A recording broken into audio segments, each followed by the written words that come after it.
பாதாள புவனேஸ்வர் அந்த குகைக்குள்ளே நான் ஒரு ஆரம்பத்தில் இறங்குற காணொலி மட்டும் பதிவு பண்ணியிருந்தேன்.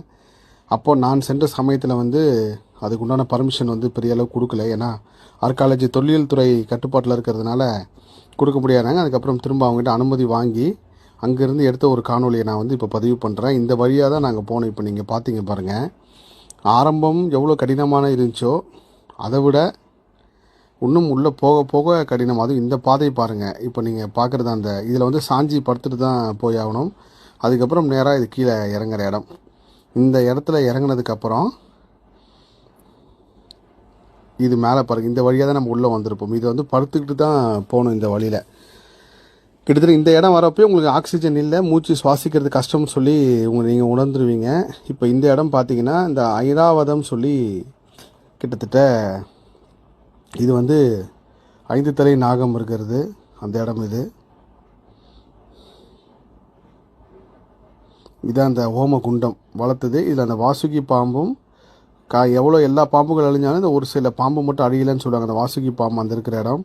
இது முன்னாடி சொன்னால் இந்த ஐராவதம் 1000 கால் கொண்ட யானையோட கீழ் நீங்கள் நல்லா போய் பார்த்தீங்கன்னா எல்லா யானை கால் மாதிரி எல்லாரோட அந்த ஒரு படிவம் இருக்கும். அது ஒரிஜினலாக மலையிலேருந்து இப்படி ஒரு கல் உருவானதுக்கு வாய்ப்பே கிடையாது. யானை கால் மாதிரியே இருக்கும். அப்படியே பார்த்தீங்கன்னா இதில் ஒரு இடத்துல சிவபெருமானோட கமல குண்டலம் இருக்குது. அந்த ஒரு குண்டம் அது ஈஸியாகவே தெரியும் நம்ம பார்க்குறப்போ. இதெல்லாம் நான் லைவாக பார்க்குறப்போ உணர்ந்த விஷயம் பெரிய ஒரு அதிர்ச்சி, எப்படி சொல்கிறது, ஒரு அதிர்ச்சி தான் கொடுச்சு. இப்படி ஒரு இடம் இந்த பூலோகத்தில் இப்படி இருக்குன்னு சொல்லிட்டு அதுக்கப்புறம் இந்த பாதை இப்போ கீழே பாருங்கள். இது பாம்பு மேலே நடந்து போகிற மாதிரி இருக்கும். உண்மையிலே அந்த பாம்பு தான் ஆதிசேஷன் சொல்லி நீங்கள் இது மேலே கால் வைக்கும் போதே தெரியும் ஒரு பாம்பு மேலே போகிறதா. இந்த இடம் பார்த்தீங்கன்னா விநாயக பெருமான் அந்த தலையை வெட்டினதுக்கப்புறம் அவரோட தலைக்கு மேலே இந்த துணி போட்டு மூடி வச்சுருங்க. இதுக்கு மேலே அந்த பிரம்மகமலன் பூ அங்கேருந்து அந்த தண்ணி சொட்டு சொட்டாக உழுந்துகிட்டே இருக்கும் அந்த இடம் இது. அதுக்கப்புறம் இந்த இடம் தான் இந்த சார்தாமன்னு சொல்லி அமர்நாத், கேதார்நாத், இந்த எல்லா லிங்கமும் இங்கே இயற்கையாகவே இருக்குது. அதுக்கு மேலே ஒரு பாம்பு படம் எடுத்துருக்கிற மாதிரி இருக்கும். இது உண்மையிலே ஒரு பெரிய ஆச்சரியத்தை கொடுச்சு அந்த இடத்துல.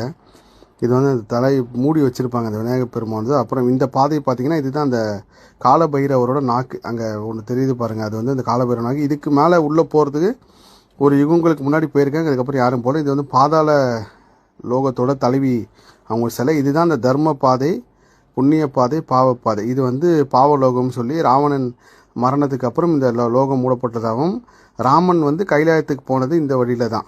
இது ஒரு வகை. இது எல்லாமே மூடப்பட்டிருக்கு. இந்த தர்ம பாதை வழி தான் நீங்கள் உள்ளே குனிஞ்சு போகணும். இதுக்கப்புறம் தான் இன்னும் பெரிய அற்புதம் அதிசயமே. சிவபெருமானோட ஜடாமுடி, கற்பக விருஷம், இன்னும் எக்கச்சக்க ஆச்சரிய சம்பவங்கள் இதில் இருக்குது. நீங்கள் பார்ப்பீங்க. அடுத்த காணொலியில் பதிவு பண்ணுறேன். இதை உண்மையிலே உங்களுக்கு பதிவு செய்கிறதுல நான் மிகுந்த சந்தோஷமும் மகிழ்ச்சியும் அடைகிறேன். ஏன்னால் தமிழ்நாட்டில் இந்த காணொலி மக்களுக்கு போய் சேருதுன்றது ஒரு பெரிய மனநிறைவு. இது எல்லாத்துக்கும் காரணம் முருகப்பெருமான் தான். எல்லா புகழும் முருகனுக்கே. நன்றி.